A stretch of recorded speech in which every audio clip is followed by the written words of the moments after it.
So what you're looking at is a fine assortment of Trachycarpus palms.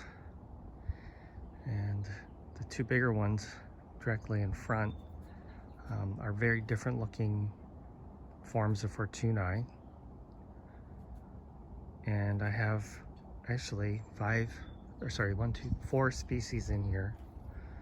And some of them have multiple representatives. So right now only one of them's flowering.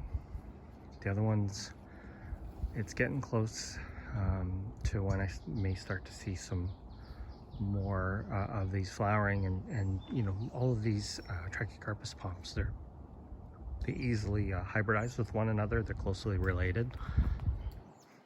And so when I start actually producing seeds out here, there's no clue or no idea as to what the exact parentage is going to be on these.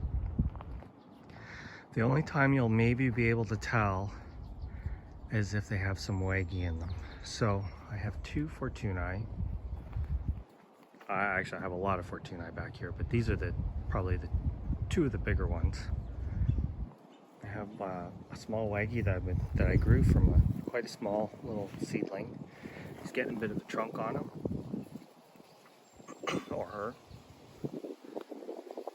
Much slower growing, but pick it up speed the bigger it gets.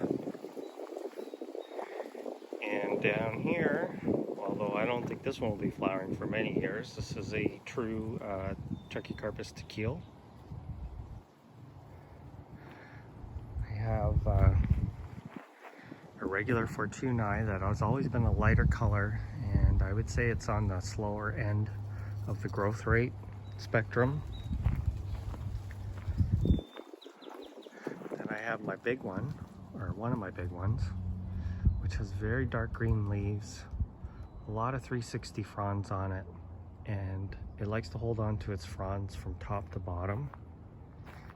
It's decided to finally flower for the first time. And I'm really hopeful that these are female. I guess I'll find out real soon here when the flowers actually open and I can examine them a little bit better. I have another waggy. I think this one's probably will flower within the next 1 to 3 years. Probably closer to 3, but you never know. And this one I planted last year, but it's been it didn't skip a beat.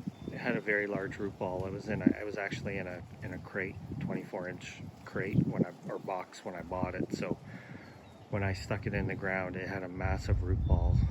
So it went in the ground and it didn't skip a beat. Actually, it sped up. So I have another wag, the Fortunae, the tequil, another wag.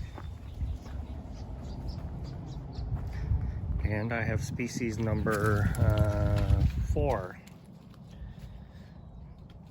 And this is Trachycarpus, I can't even think of it, Latisectus. So that's a small palm, slow growing so far. It is kind of heavily shaded here, and I'm not sure if it'll be a long-term palm for me, but so far so good. It survived unprotected this winter. However, it was kind of covered by the fatsia. So all of these palms will be cross-pollinating one another.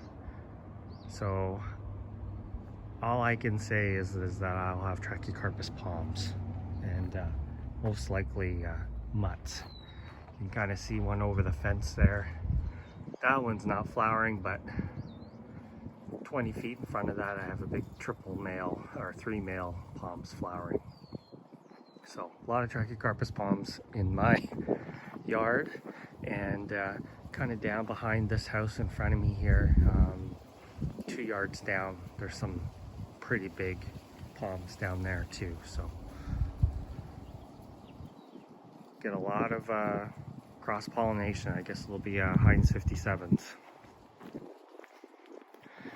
So if you really want to grow true wags, you either have to cover up the flowers with bags, you know, cut off the male flowers off of one tree and bring it to the other and kind of keep them in bags. Or if you don't have any palms around you, you only plant waggies.